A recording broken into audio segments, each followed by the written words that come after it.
So we are starting polity previous year question from this video now, and this will be the part 1 of the video, and we will be discussing the topic constitution evolution plus salient features. So let's start the video without wasting our time. Okay. So first question is from the year 2010. The instrument of instructions contained in the Government of India Act 1935 have been incorporated in the Constitution of India in the year 1950 as option A, fundamental rights, option B, directive principles of state policy, option C, extent of executive power of state, and option D, conduct of business of the Government of India. So please pause the video and then we can discuss the answer. So the answer is option B, directive principles of state policy. तो अगर आपको थोड़ा याद है तो directive principles of state policy क्या है? It is simply an instruction to the government to bring reforms in these fields जो mentioned है यहाँ पे, so that we can bring social and economic democracy in the country. And you should remember that this part 4, which is in the constitution, that is directive principles of state policy, is non-justiciable. That is, they are not legally enforceable in a court for their violation. ऐसा नहीं है कि जो यहाँ पे mentioned है वो अगर violate हो जाए तो आप court जा सकते हैं कि ये enforce होना चाहिए. इट इज नॉन जस्टिसेबल, लेकिन फिर भी ये एक इंस्ट्रक्शंस है कि गवर्नमेंट जब भी केपेबल हो सके वो इस रिफॉर्म्स को लाए. वाई? क्योंकि जब इंडिपेंडेंस हुई थी, जब कॉन्स्टिट्यूशन बना था, तभी इंडिया इस सिचुएशन में नहीं था कि ये जो सारी चीजें directive principles of state policy में मेंशन्ड है वो सारे रिफॉर्म्स लाए जा सकते. लेकिन इन फ्यूचर के लिए भी हमारे कॉन्स्टिट्यूशन मेकर्स ने सोचकर इस चीज को डाला था. और ये कहाँ से इंस्पायर्ड था? It was inspired from the instrument of instructions contained in the Government of India Act 1935, which was passed by the British government. Okay, and as I've already mentioned, the text of these instrument of the instructions is found in Schedule 4 to the Constitution of India. So let's proceed to the next question. Next question is from the year 2019. The ninth schedule was introduced in the Constitution of India during the Prime Ministership of A. Jawaharlal Nehru, B. Lal Bahadur Shastri, option C. Indira Gandhi, option D. Morarji Desai. So you can pause the video and then we can discuss the answer.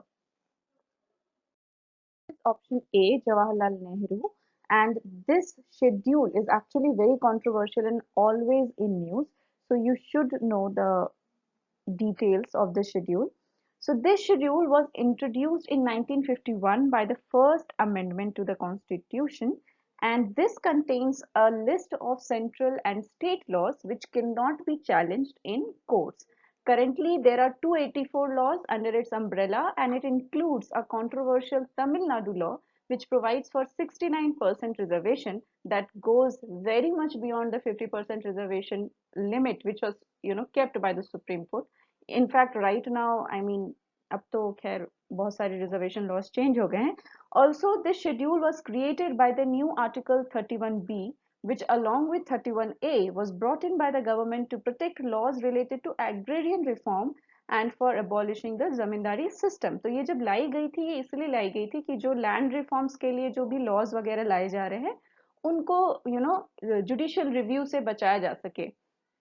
But currently यहाँ पे all type of laws आपको मिलेंगे और बीच बीच में बहुत सारी बातें उठती रहती हैं. बीच में एक एलजीपी लीडर है चिराग पासवान, उन्होंने ये भी कहा था कि रिजर्वेशन को 9 शेड्यूल के अंदर रख देना चाहिए ताकि उसको जुडिशियल रिव्यू से बचाया जा सके. बट ऐसा हो नहीं सकता. आई मीन सुप्रीम कोर्ट ने ऐसा कुछ कहा नहीं है.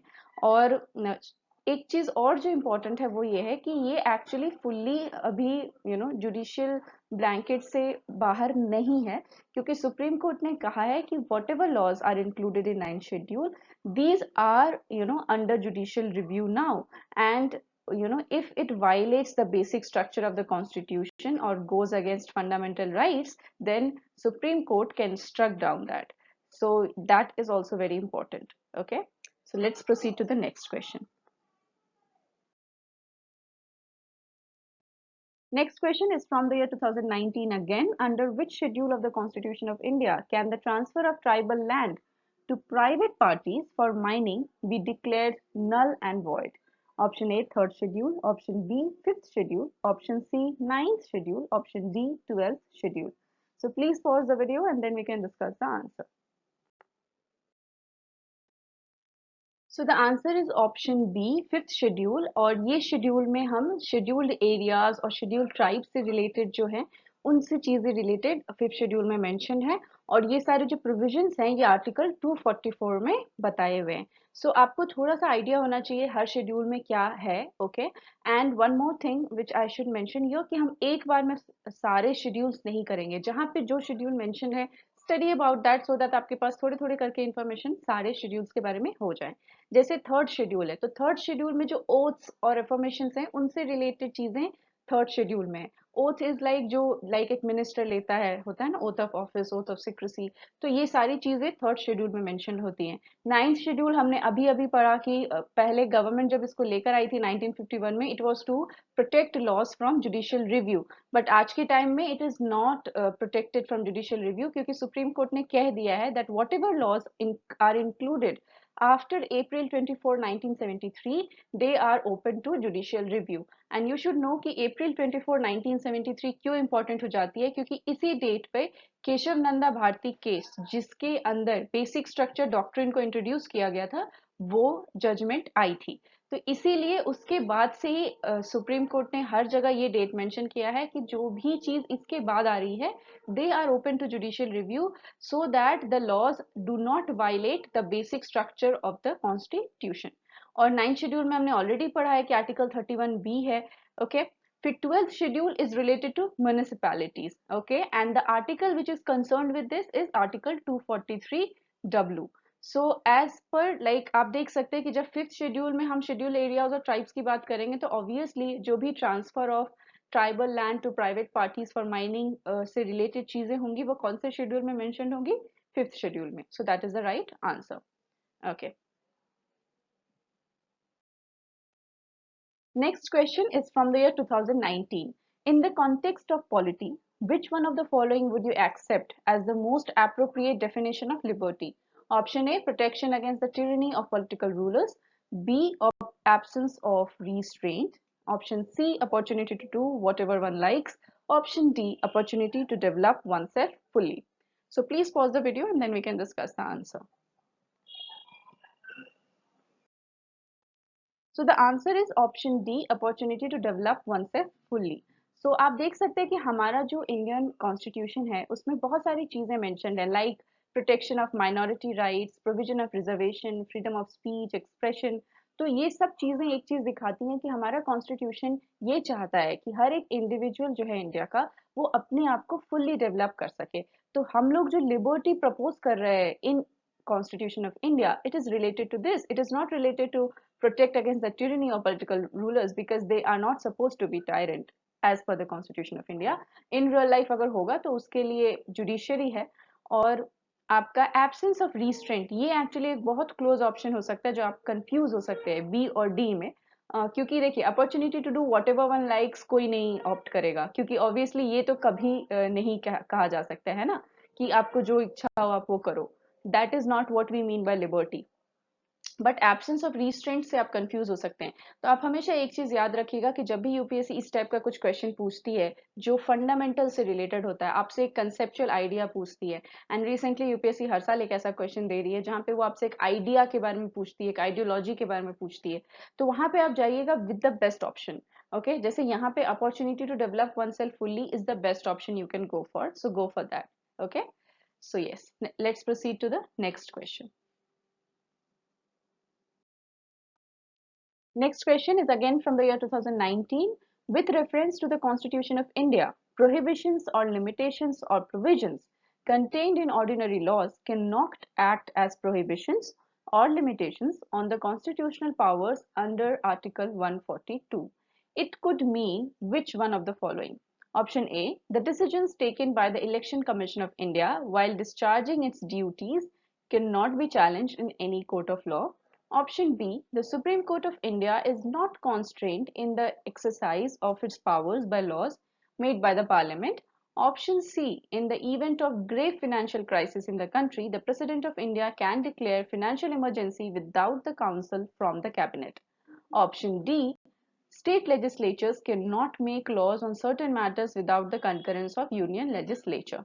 So please pause the video and then we can discuss the answer.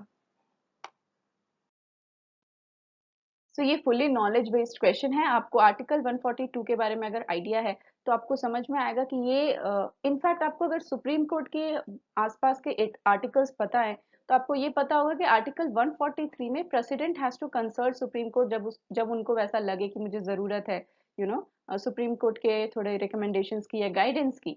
तो आप ये समझ सकते हैं कि आर्टिकल 142 सुप्रीम कोर्ट से रिलेटेड हो सकती है अगर आपको आर्टिकल 143 याद है तो। ओके और अगर नहीं याद है तो फिर आपको थोड़ा पता होना चाहिए। ओके जैसे ऑप्शन डी आप बिल्कुल ऐसे ही लाइक काट सकते हैं लेकिन बाकी चीजों में आपको थोड़ा सा पता होना चाहिए। लाइक ऑप्शन सी भी I think president of India can declare financial emergency without the council from the cabinet. ऐसा तो कभी मेंशन नहीं है कि फिनेंशियल इमरजेंसी प्रेसिडेंट अपने मन से डिक्लेयर कर दें। तो ऑप्शन सी और डी थोड़ा वेग है, नहीं हो सकता। ऑप्शन ए में है कि the decisions taken by the election commission of India while discharging its duties can not be challenged in any court of law. So I don't know, you can get confused in A और B अगर आपको पता ना हो तो। लेकिन अब हम लोग पढ़ते हैं कि आर्टिकल 142 एक्चुअली क्या है। तो आर्टिकल 142 ये कहती है कि supreme court of India is not constrained in the exercise of its powers by laws made by the parliament। मतलब पार्लियामेंट कोई लॉ बनाकर सुप्रीम कोर्ट ऑफ इंडिया पे रिस्ट्रिक्शंस नहीं डाल सकती कि आप ये यहाँ पे अपना जुरिस्डिक्शन नहीं दे सकते। Okay so this is what is mention under article 142। ये जो इतना बड़ा सा लाइन लिखा है उसका मतलब सिर्फ इतना है कि पार्लियामेंट कभी भी लिमिट नहीं कर सकती है या प्रोहिबिट नहीं कर सकती है थ्रू मेकिंग एनी लॉ कि कोई लॉ ला दिया और बोल दिया कि नहीं सुप्रीम कोर्ट का जुरिस्डिक्शन नहीं, हम लिमिट करेंगे इस लॉ से, तो वो नहीं किया जा सकता है। And this was like particularly it came into eyes in the light through Union Carbide case which was related to the victims of Bhopal gas tragedy, जहां पर सुप्रीम कोर्ट ने एग्जीक्यूटिव के आगे जाकर $470 मिलियन का कंपनसेशन अनाउंस किया था for the victims, जहां पे एग्जीक्यूटिव ने ऐसा अनाउंस नहीं किया था। सो this is how Supreme Court showed कि for giving the right justice to the people it can go to any extent। और यही चीज यहाँ पे भी मेंशन है कि पार्लियामेंट नहीं रिस्ट्रिक्ट करती है सुप्रीम कोर्ट ऑफ इंडिया, नहीं कर सकती actually supreme court of India को। Okay so let's proceed to the next question. So again the question is from the year 2019। Which one of the following reflects the most appropriate relationship between law and liberty? Option A, if there are more laws, there is less liberty. Option B, if there are no laws, there is no liberty. Option C, if there is liberty, laws have to be made by the people. Option D, if laws are changed too often, liberty is in danger. So please pause the video and then we can discuss the answer. The answer is option B. If there are no laws, there is no liberty. So एक philosopher थे John Locke, उन्होंने अपनी book में लिखा था second treatise of civil government में that where there is no law there is no freedom. तो इसी से ये चीज जो है, ये जो फिलोसफी है, ये जो थॉट है, ये एक्चुअली बाहर निकल के आई थी कि अगर लॉज ना हो तो कोई फ्रीडम नहीं हो सकती, कोई लिबर्टी नहीं हो सकती। ओके क्योंकि आप सोचिए कि अगर सामने वाले के ऊपर कोई रिस्ट्रिक्शन ही नहीं है कि होता है ना वो कुछ आर्बिट्ररी एक्शन नहीं ले सकता, तब आपकी फ्रीडम कैसे फुल्ली रिकॉग्नाइज्ड होगी? नहीं तो आप फ्रीली रोड पे चल रहे, सामने वाले बंदे ने आके आपके सर पे डंडा मार दिया और उसका कोई लॉ नहीं है कि आप ऐसा करना गलत है, तो वो तो ये बोल सकता है मेरी फ्रीडम है, मैं कुछ भी कर सकता हूँ। करेक्ट, तो इसीलिए लॉज चाहिए होती है so that everybody can enjoy that liberty, that freedom. So that is why option B is the right answer. अगर हम लोग बाकी ऑप्शंस को थोड़ा देखें तो पहला ऑप्शन देखिए, if there are more laws there is less liberty. ये थोड़ा आपको कंफ्यूज कर सकता है, बट हमेशा याद रखिएगा कि जब भी इस टाइप के क्वेश्चन आए आप हमेशा पॉजिटिव आउटलुक की तरफ जाइए, क्योंकि कभी भी निगेटिव आउटलुक वाले आंसर्स ज्यादा इनकरेज नहीं होते हैं अनलेस एंड अनटिल ऐसा कोई ऑप्शन ही नहीं है जो और मतलब सही लग रहा हो। करेक्ट, तो जैसे आप यहाँ देख सकते हैं ऑप्शन ए में आपको नेगेटिव लिबर्टी के बारे में बोली जा रही है कि ज्यादा लॉज मतलब कम लिबर्टी। ऑप्शन बी में बोल पॉजिटिव आउटलुक है लिबर्टी के लिए। होता है ना लॉ और लिबर्टी के रिलेशनशिप पे कि अगर लॉ ना हो तो लिबर्टी भी नहीं होगी, तो ये एक पॉजिटिव तरीका है उस चीज को देखने का कि लॉज हमारे अच्छे के लिए है। करेक्ट। फिर ऑप्शन सी है if there is liberty laws have to be made by the people, ये तो बिल्कुल ही गलत है। लॉज पीपल क्यों बनाएंगे if there is liberty. Okay. Option D if laws are change too often liberty is in danger. तो देखिए जब लॉ और लिबर्टी के रिलेशनशिप के बारे में बात कर रहे होते हैं तो ऑप्शन डी के बारे में आपको ज्यादा सोचने की जरूरत नहीं है, क्योंकि ये सब बहुत क्या कहते हैं, चेंज हो सकता है from one government to another, from one person to another, कि if laws are change too often liberty is in danger, क्योंकि ये तो लॉज पे डिपेंड करेगा ना। लॉज अगर अच्छे के लिए चेंज किया जाएगा तो लिबर्टी क्यों डेंजर में होगा। तो ये स्टेटमेंट ऐसा कोई जनरलाइज स्टेटमेंट नहीं है जो सही हो, क्योंकि ये डेफिनेटली डिपेंड करता है कि चेंज हो क्या रहा है। चेंज अच्छे के लिए भी तो हो सकता है। तो अगर चेंज अच्छे के लिए होगा तो लिबर्टी डेंजर में नहीं होगा, चेंज अगर बुरे के लिए होगा तो लिबर्टी डेंजर में होगा। तो option D is not a very generalised right answer. Okay, so option B if there are no laws there is no liberty, ये है आपका सही answer. So let's proceed to the next question. Next question is from the year 2018. Consider the following statements. The Parliament of India can place a particular law in the ninth schedule of the Constitution of India. Second, the validity of a law placed in the ninth schedule cannot be examined by any court and no judgment can be made on it. Which of the statements given above is or are correct? A, one only, B, two only, option C, both one and two, option D, neither one nor two. So please pause the video and then we can discuss the answer. So the answer is option A, one only. जैसा कि हम लोग already discuss कर चुके हैं कि parliament obviously ninth schedule में law को प्लेस कर सकती है, लेकिन ऐसा नहीं है अब कि कोई भी लॉ जो नाइन्थ शेड्यूल में प्लेस्ड है उसको कोर्ट एग्जामिन नहीं कर सकती, क्योंकि सुप्रीम कोर्ट ऑफ इंडिया ने आई आर कुलो versus state of Tamil Nadu 2007 case में बोल दिया था that whatever laws are placed under ninth schedule after April 24, 1973, that is the judgment date of Keshav Nanda Bharti case, it shall be open to challenge if they violated Article 14, 90, 20 and 21 of the Constitution. मतलब basic structure और fundamental rights को जो भी violate करेगा वो open to challenge है। So that is why option जो second जो line है वो गलत हो जाती है, क्योंकि वहां पे लिखा है cannot be examined by any court and no judgment can be made on it, जो सही नहीं है। Okay okay? और अगर हम थोड़ा आर्टिकल्स पे फोकस कर लें तो आर्टिकल 14 जो है वो है equality before law and equal protection of laws के लिए। ये सारे फंडामेंटल राइट से रिलेटेड है, बट आपको थोड़ा आइडिया होना चाहिए कि हर आर्टिकल क्या कहना चाह रही है, किस फंडामेंटल राइट के बारे में बात कर रही है। सो आर्टिकल 14 में है आपका equality before law and equal protection of laws. Article 19 में है protection of 6 rights regarding freedom of speech and expression, assembly, association, movement, residence and profession. Article 20, it is about protection in respect of conviction for offences, and Article 21 is about protection of life and personal liberty. So Article 14 में हम equality की बात करते हैं कि हर कोई law के सामने equal है और सबके laws equally protect किए जाएंगे। आर्टिकल 19 में हम फ्रीडम के बारे में बात करते हैं, जहाँ पे हम बोलते हैं कि स्पीच और एक्सप्रेशन मतलब आपके बोलने का अधिकार, आपके एक जगह असेंबल होने का अधिकार, एसोसिएट करने का अधिकार, मूवमेंट लाइक आप एक जगह से दूसरी जगह जा सकते हैं, रेसिडेंस आपको कहीं रहना है उसकी फ्रीडम, प्रोफेशन आप अपने इंटरेस्ट की प्रोफेशन जो भी आपका मन करे आप उसमें जा सकते हैं। ये सारे जो 6 राइट्स हैं रिगार्डिंग फ्रीडम ये आर्टिकल 19 में मेंशन है। और आर्टिकल 20 जो है वो कन्विक्शन फॉर ऑफेंसेस के प्रोटेक्ट करती है आपको। मतलब यहाँ पे ऐसा नहीं है कि गलत किसी को गलत कन्विक्शन के थ्रू अगर हो गया ना, गलत तरीके से कन्विक्ट हो गया है कोई, तो उस चीज से प्रोटेक्ट करने के लिए आर्टिकल 20 है। और एक और चीज जो यहाँ पे मेंशन होती है कि आप किसी बैक डेट के लॉ से किसी को कन्विक्ट नहीं कर सकते, क्योंकि कभी कभी होता है ना लोग किसी को फंसाने के लिए भी करते हैं चीजें। तो यहाँ पे ऐसा नहीं है कि कोई बंदा है जो 1971 में उसको 1970 में कोई लॉ जो एप्लीकेबल थी उसके लिए गिल्टी माना जाएगा। बंदे ने जब जो गिल्टी जो भी गलत किया है उस टाइम पर जो लॉज एप्लीकेबल होंगे वही उसके ऊपर लागू होंगे और उसी के बेसिस पर आप उसको कन्विक्ट कर सकते हैं। ओके। सो और बहुत सारी चीजें हैं, जैसे आप एक ही गलती के लिए बार बार कन्विक्शन नहीं दे सकते, या फिर होता है ना 2 बार आप पनिश नहीं कर सकते एक इंसान को एक ही गलती के लिए। ये सारी चीजें आर्टिकल 20 में मेंशन है। फिर article 21 is protection of life and personal liberty. ये जो आपके मतलब जीने का अधिकार, लिबर्टी, इन सारी चीजों के बारे में आर्टिकल 21 में बात की गई है। So this is all important fundamental rights I must say. Let's proceed to the next question.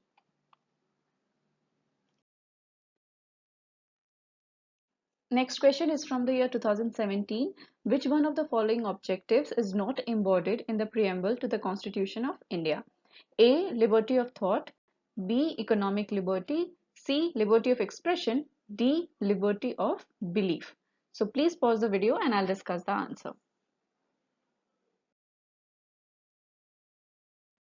So the answer is B. Economic liberty. So what is mentioned in the preamble? Liberty of thought, expression, belief, faith and worship. Economic liberty यहाँ पे mentioned नहीं है। अभी हम लोग थोड़ा text देख लेते हैं जो फुल टेक्स्ट है प्रियम्बल का। ओके, सो ये आपको बिल्कुल बाय हार्ट होना चाहिए लिटरली प्रियम्बल का text. Okay, read it every day once and you will literally remember this. We, the people of India, having solemnly resolved to constitute India into a sovereign, socialist, secular, democratic republic, and to secure to all its citizens justice, social, economic, and political, liberty of thought, expression, belief, faith, and worship, equality of status and of opportunity, and to promote among them all fraternity, assuring the dignity of the individual and the unity and integrity of the nation. In our Constituent Assembly, this 26th day of November 1949, do hereby adopt, enact and give to ourselves this Constitution. तो आप देख सकते हैं कि यहाँ पे एक date mention है 26 नवंबर 1949। इसी दिन इसको अडॉप्ट किया गया था। और आप यहाँ पे ये भी देख सकते हैं कि यहाँ पर we the people of India they give to our self this constitution. So हमने खुद को ये कॉन्स्टिट्यूशन दिया है, that is mentioned here. Okay, और आप देख सकते हैं कि यहाँ पे जस्टिस की जब हम बात कर रहे हैं तो 3 टाइप के जस्टिस की हम बात कर रहे हैं, सोशल, इकोनॉमिक, पॉलिटिकल। लिबर्टी की जब हम बात कर रहे हैं तो it is about thought, expression, belief, faith and worship. और इक्वालिटी की अगर हम बात कर रहे हैं it is about status end of opportunity. सबके पास सेम अपॉर्चुनिटी होनी चाहिए और सबका स्टेटस इक्वल है इन इंडिया। और यही चीज प्रमोट भी करना है। fraternity, assuring the dignity of the individual and the unity and integrity of the nation। ठीक है, तो ये पॉइंट्स आपको अच्छे से याद रहने चाहिए, बिल्कुल दिमाग में फिट होना चाहिए ये। Okay, so let's proceed to the next question. Next question is from the year 2017. Democracy's superior virtue lies in the fact that it calls into activity option A, the intelligence and character of ordinary men and women, B, the methods for strengthening executive leadership, C, a superior individual with dynamism and vision, D, a band of dedicated party workers। I think थोड़ा easy question है तो please आराम से solve कीजिए and pause करके आप देखिए, I will discuss the answer. So the answer is option A, the intelligence and character of ordinary men and women। क्योंकि democracy क्या है? A rule by the people, for the people, of the people। Okay, so of the people, by the people, for the people, normally इस sequence में बोलते हैं। तो यहाँ पे हम किसी special लोगों की बात नहीं कर रहे, हम ordinary men and women की बात कर रहे हैं और हम उनके ही intelligence और character को activity में लाते हैं। हम एक एनी पर्सन इन इंडिया जो 18 साल और उसके ऊपर है, उसको पूरा हक बनता है कि हमारे देश का गवर्नमेंट किसका हो वो चूज करने का। तो डेमोक्रेसी की सुपीरियर वर्च्यू कहाँ पे लाई करती है? हम एक ऑर्डिनरी मेन और वुमेन के इंटेलिजेंस और कैरेक्टर को एक्टिविटी में लाते हैं। It is not about strengthening executive leadership, it is not about superior individuals, it is not about dedicated party workers, it is all about ordinary main and women। So that is why the option A is the right answer. Let's proceed to the next question. Next question is from the year 2017. The main advantage of the parliamentary form of government is that option A, the executive and legislature work independently. Option B, it provides continuity of policy and is more efficient. Option C, the executive remains responsible to the legislature. Option D, the head of the government cannot be changed without election. So please pause the video and I'll discuss the answer. So the answer is option C. The executive remains responsible to the legislature. So actually जब भी हम parliamentary form of government की बात करते हैं तो सबसे important feature है parliamentary form of government की, it is the executive remains responsible to the legislature. हम क्यों बोलते हैं ये चीज? क्योंकि लेजिस्लेचर जब भी चाहे या फिर कह सकते हैं कि जब भी उनको ऐसा लगता है कि गवर्नमेंट सही काम नहीं कर रही है, मतलब जो एग्जीक्यूटिव है वो अच्छा काम नहीं कर रही है, then they can pass no confidence motion और इससे गवर्नमेंट गिर जाएगी. इसीलिए हम लोग कहते हैं कि the executive remains responsible to the legislature. उनको दिखाना पड़ता है कि वो रिस्पॉन्सिबल हैं, अच्छा काम कर रहे हैं. नहीं तो आई मीन गवर्नमेंट को गिराया जा सकता है through a no confidence motion. So that is the main meaning when we say about parliamentary form of government. क्योंकि प्रेसिडेंशियल फॉर्म ऑफ गवर्नमेंट में क्या है कि जो एग्जीक्यूटिव है और जो लेजिस्लेचर पावर है उसमें सेपरेशन ऑफ पावर्स वर्क करता है, बट इन पार्लियामेंट्री दोनों को मिलकर काम करना होता है. Okay, so let's proceed to the next question.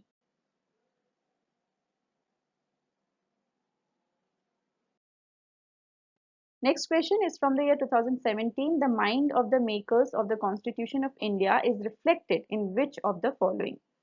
The preamble, the fundamental rights, the directive principles of state policy, the fundamental duties. So please pause the video and I'll discuss the answer.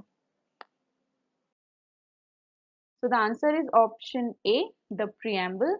और ये बहुत basic question है अगर polity के हिसाब से देखा जाए, क्योंकि जो यहाँ पे क्या पूछ रहे हैं आपसे, mind of the makers of the constitution. तो जो आपका आइडिया है कि कॉन्स्टिट्यूशन मेकर्स जैसा इंडिया को बनाना चाहते थे वो हमें प्रियम्बल में ही दिखता है ना. वहां पे आप देखिए एक पूरा शॉर्ट सिनॉप्सिस मिल जाता है हमें. हमने ऑलरेडी देख लिया है प्रियम्बल का टेक्स्ट कि इंडिया कैसा चाहिए था कॉन्स्टिट्यूशन मेकर्स को. तो you can see the mind of the makers in the preamble itself, right. क्योंकि फंडामेंटल राइट्स हो या डायरेक्टिव प्रिंसिपल्स हो या फंडामेंटल ड्यूटीज हो, ये एक स्पेसिफिक सेक्शन के बारे में बात कर रही होती है. लेकिन प्रियम्बल में we can see the main features of like the Indian constitution. तो इसीलिए the mind can be reflected in the preamble itself. So that is why A, the preamble, is the right answer. So let's proceed to the next question. One of the implications of equality in society is the absence of A, privileges, B, restraints, C, competition, D, ideology. Okay, so please pause the video and I'll discuss the answer. Okay, so the answer is option A, privileges. क्यों है ये बात? क्योंकि देखिए जब हम equality की बात कर रहे होते हैं, करेक्ट, तो आपको ऐसा लग सकता है रीस्ट्रेंट्स, बट रीस्ट्रेंट्स का मतलब क्या है? आपके ऊपर कोई प्रेशर, कोई तरीके का दबाव या रेस्ट्रिक्शन, राइट. तो इक्वालिटी में तो रेस्ट्रिक्शन का कोई रोल ही नहीं है, वो लिबर्टी के लिए होता है, राइट. तो बी ऑप्शन आपका गलत हो गया. कॉम्पिटिशन, अभी जब देखिए इक्वालिटी इन सोसाइटी का मतलब ये नहीं है कि कंपटीशन खत्म हो जाए, राइट. मतलब competition is different. Competition gives an, एक ऐसा कंपटीशन होना चाहिए जिसमें सबको इक्वल ग्राउंड मिले परफॉर्म करने का, वो होती है इक्वालिटी. कंपटीशन ही ना हो ये इक्वालिटी नहीं है, राइट. फोर्थ जो ऑप्शन है आइडियोलॉजी, अभी आइडियोलॉजी से रिलेशन नहीं है इक्वालिटी का. इक्वालिटी का मतलब है कि सब बराबर हो, ठीक है, जो भी मिले सबको बराबर मिले, एक रोटी है तो सबको मिले, ठीक है. तो वो चीज है यहाँ पे. तो यहाँ पे इसीलिए हम बोल रहे हैं कि क्या मतलब एक्चुअली हुआ मत इक्वालिटी का, फिर कि एब्सेंस ऑफ प्रिविलेजेस, किसी को कोई एक्स्ट्रा फीचर्स नहीं मिलना चाहिए, किसी को कोई एक्स्ट्रा प्रिविलेज नहीं मिलना चाहिए.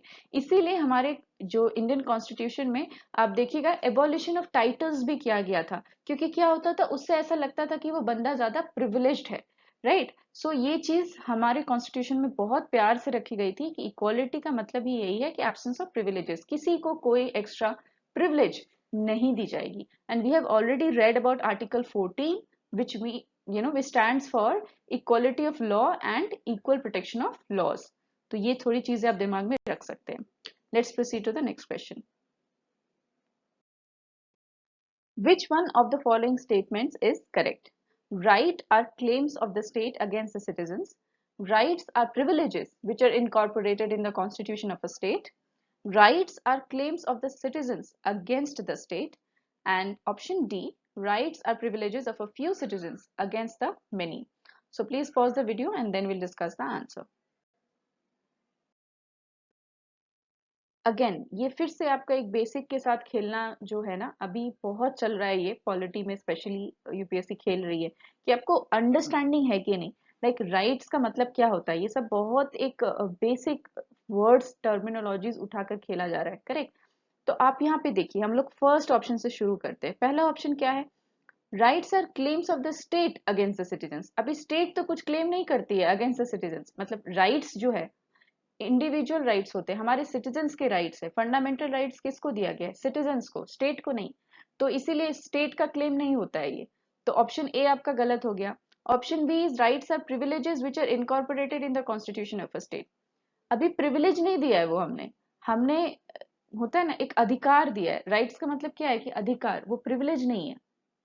प्रिविलेज का मतलब हो जाता है कुछ एक्स्ट्रा बेनिफिट्स देना, ये एक्स्ट्रा बेनिफिट्स नहीं है, ये जो बेसिक एक इंसान के जिंदगी के लिए जो चाहिए वो चीजें हैं, राइट। सो फिर भी आई विल से कि आप बी में थोड़ा आपको लग सकता है कि प्रिविलेजेस है ये, क्योंकि होता है ना राइट्स का मतलब अधिकार है, तो वो प्रिविलेज लग सकता है, बट प्रिविलेज का मतलब वो नहीं होता। प्रिविलेज का मतलब होता है कुछ एक्स्ट्रा फीचर, एक्स्ट्रा ट्रीटमेंट, एक जो बोलते हैं ना guest treatment, that is a privilege. फिर C is rights are claims of the citizen against the state. तो एक्चुअल राइट्स तो वही है, क्योंकि आप सोचो जो फंडामेंटल राइट्स है उसमें आप क्या करते हो, सिटीजन को हमने कोई राइट दिया है, ठीक है, लाइक मान लेते हैं कि चलो फ्रीडम ऑफ स्पीच। तो आपकी फ्रीडम ऑफ स्पीच पे जब भी ऑब्स्ट्रक्शंस आएंगे, आप क्या जाओगे, आप कोर्ट के पास जाओगे, आप कोर्ट के पास क्या बोलोगे कि मेरे फ्रीडम ऑफ स्पीच को हैम्पर किया गया। तो इसका क्या मतलब हुआ कि एक सिटीजन ये क्लेम करता है कि मेरे फ्रीडम ऑफ स्पीच का अधिकार है मेरे पास। तो ये क्लेम किसके अगेंस्ट हुआ, स्टेट के अगेंस्ट, कि स्टेट ने प्रोटेक्ट नहीं किया मेरे फ्रीडम ऑफ स्पीच को। सो इसीलिए option C is the right answer. Okay, option D again privileges वाली बात है, तो ये प्रिविलेज है ही नहीं। पहली बात तो राइट कोई प्रिविलेज नहीं है, राइट बस आपका बेसिक अधिकार है जो आप मांगते हैं एक स्टेट से, ये मेरा क्लेम है, ये मेरी राइट है, मेरा अधिकार है। ओके, मैं ये सारी जगह पे थोड़ा ज्यादा फोकस कर रही हूँ सो दैट आप जब भी कोई टर्म पढ़ें तो आप वैसे इस चीज को सोचें, क्योंकि यूपीएससी वैसे क्वेश्चन करती है। एग्जाम के समय में उतना दिमाग काम नहीं करेगा, लेकिन अभी से अगर आप ऐसे सोचना शुरू कर दें तो आपके लिए इजी हो जाएगा। And you will also understand कि आपके साथ कैसे गेम खेलती है यूपीएससी, और आप तब समझ जाओगे कि सबसे सही जो ऑप्शन है वो कौन सा है। अगर कोई क्लोज भी लगे, जैसे यहाँ पे वैसा कुछ क्लोज था नहीं, लेकिन अगर फिर भी वहां पे कोई क्लोज भी लगे तो भी आप सही वाला ऑप्शन पिक कर लोगे। लाइक लिबर्टी वाले क्वेश्चन में एब्सेंस ऑफ रिस्ट्रेंट्स, वो actually absence of restraints actually gives liberty, but that is not the most appropriate answer वहां पे। तो ये सारी चीजें भी आप सीख जाओगे ऐसे। ओके, सो आगे बढ़ते हैं। Next question from the year 2017 again. Which one of the following is not a feature of Indian federalism? Option A, there is an independent judiciary in India. Option B, powers have been clearly divided between the center and states. Option C, the federating units have been given unequal representation in the Rajya Sabha. Option D, it is a result of an agreement among the federating units. तो आप pause करिए video and I'll discuss the answer.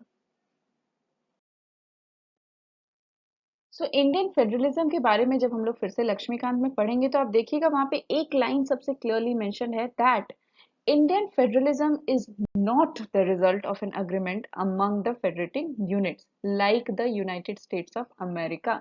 United states of America में बहुत सारे छोटे छोटे states मिलकर आए और उनके बीच के अग्रीमेंट का रिजल्ट है यूनाइटेड स्टेट्स ऑफ अमेरिका, इसीलिए उसका नाम भी ऐसा है यूनाइटेड, मतलब यूनाइटेड स्टेट्स ऑफ अमेरिका। बहुत सारे स्टेट्स यूनाइट होके यूनाइटेड स्टेट्स ऑफ अमेरिका को बनाए, लेकिन इंडियन फेडरलिज्म में वैसा नहीं है। ओके, सो बेसिकली हम जब इंडियन फेडरलिज्म की बात करते हैं तो we use a very good term that is indestructible union of destructible states. मतलब यहाँ पे यूनियन इनडिस्ट्रक्टिबल है, हम यूनियन को तोड़ नहीं सकते, बट स्टेट्स आर डिस्ट्रक्टिबल। मतलब सेंटर अगर चाहे तो स्टेट्स में एरियाज हो, उसके नाम हो, उसके बाउंड्रीज हो, ये सब कुछ चेंज कर सकती है। तो यहाँ के स्टेट्स डिस्ट्रक्टेबल हैं, यहाँ के स्टेट्स के एरियाज वगैरह सब चेंज हो सकते हैं, नाम चेंज हो सकता है, सब कुछ चेंज हो सकता है। तो इसीलिए it is not the result of an agreement among the federating units, क्योंकि जब ऐसा होता है, जब अग्रीमेंट से कोई चीज बनती है, तो आप उस फेडरेटिंग यूनिट्स को डिस्ट्रॉय नहीं कर सकते, करेक्ट। लेकिन हमारे देश में वैसा नहीं है, हमारे देश में ये अग्रीमेंट का रिजल्ट नहीं है। ओके और बाकी जो चीज मेंशन है वो सारे हमारे इंडियन फेडरलिज्म में एक्चुअली में है ये फीचर्स, क्योंकि यहाँ पे हमें पूछा है not a feature of Indian federalism, right. तो इंडिपेंडेंट जुडिशरी तो है, फिर पावर्स भी आपका क्लियरली डिवाइडेड है हमारे पास, in fact union list, state list, concurrent list subjects हैं। फिर आपके पास federating units have been given unequal representation in the Rajya Sabha, ये भी सही है।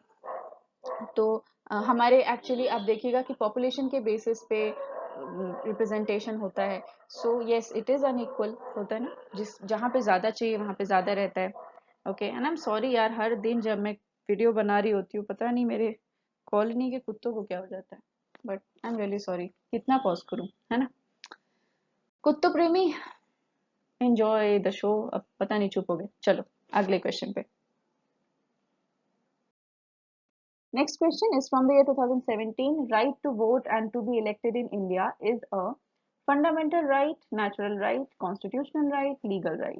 प्यार से बैठिए, सोचिए और मैं आंसर डिस्कस करती हूँ तब तक। So the answer is constitutional right.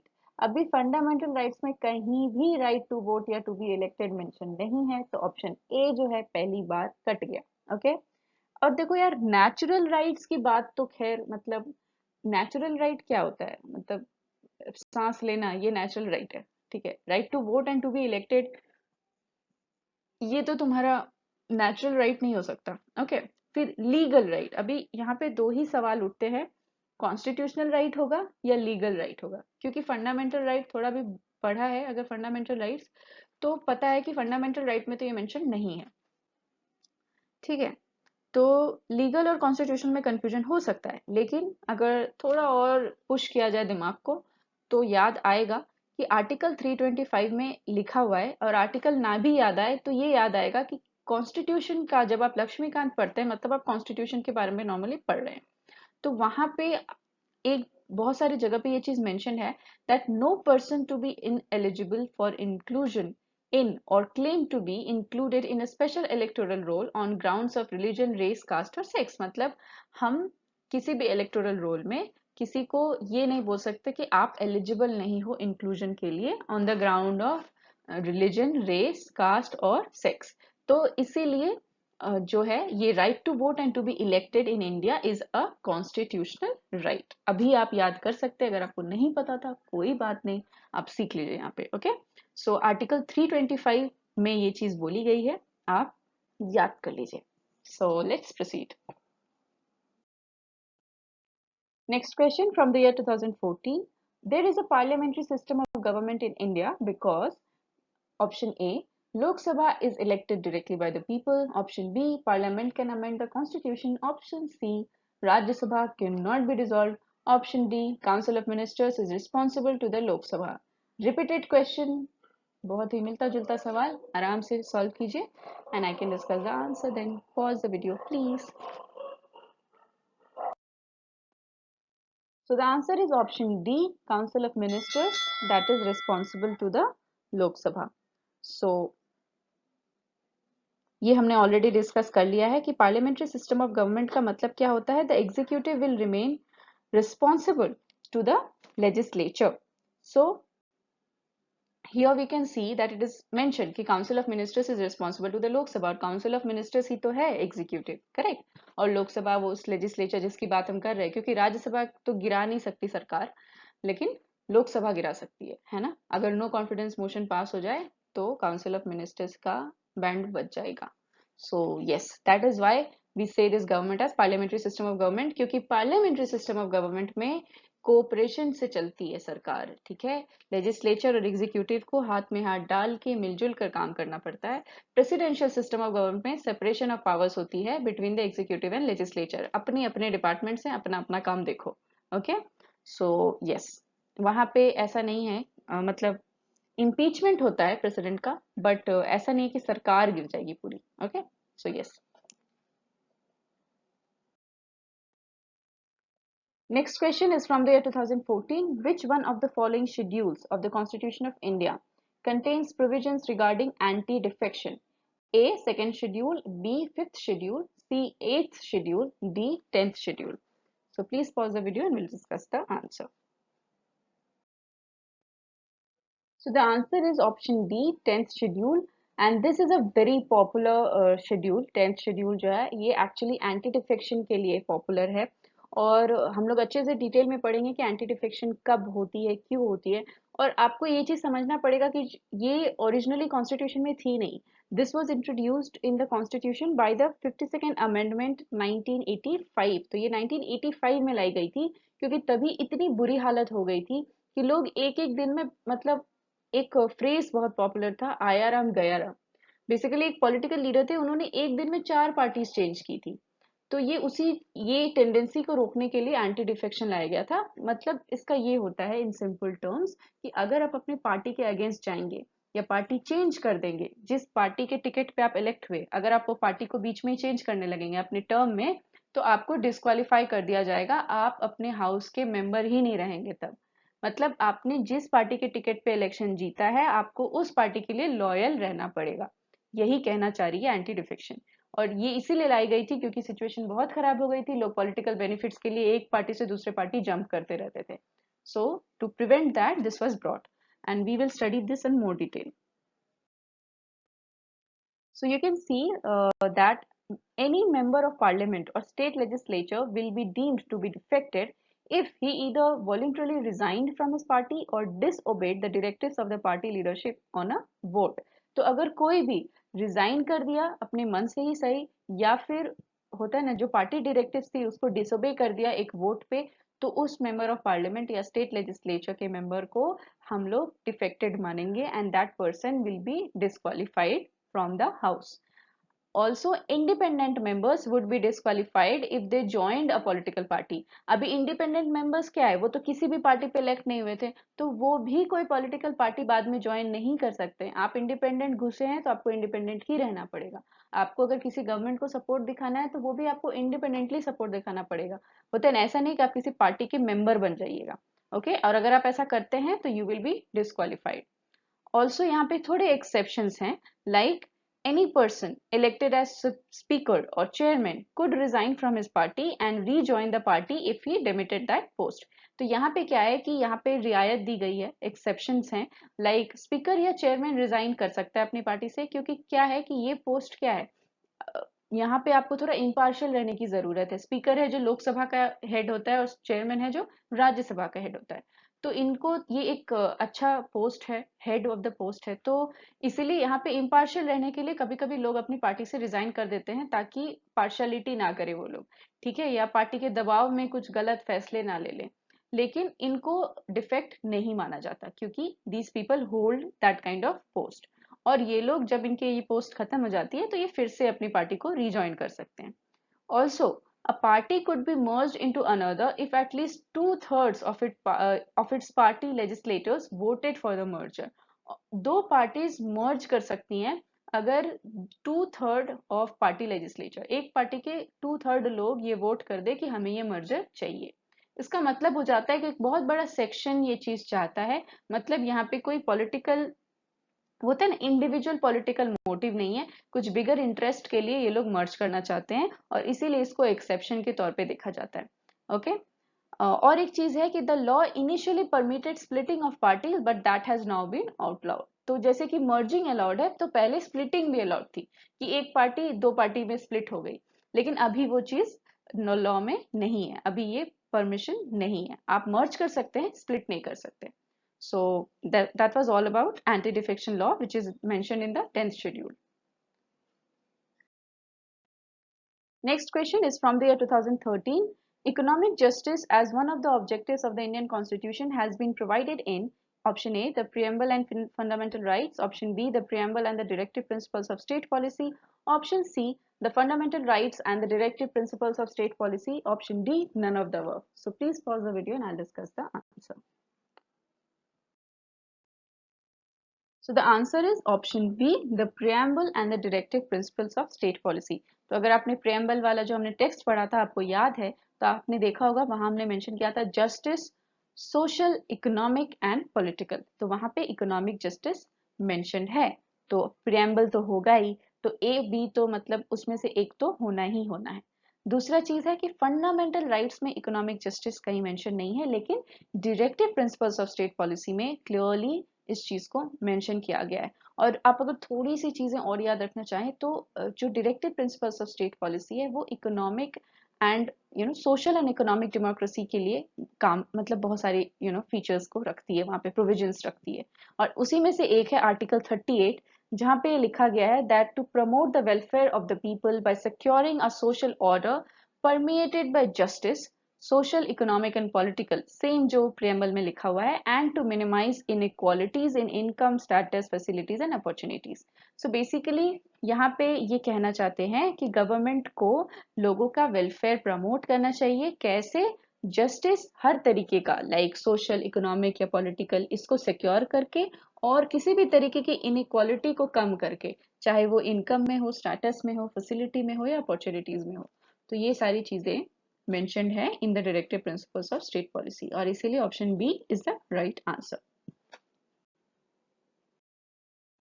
और यहीं पे वीडियो खत्म होता है। आप आई होप कि आपको इतनी खुशी हो रही है जितनी इस बिल्ली को हो रही है क्योंकि बहुत मेहनत लग रही है यार, और मैं जानबूझकर वीडियोस को थोड़ा बड़ा कर रही हूँ सो दैट एक सब्सटैंशियल सेक्शन हम कवर कर पाएँ, क्योंकि छोटे-छोटे वीडियोस बनाने में क्या है, टाइम बहुत जाता है।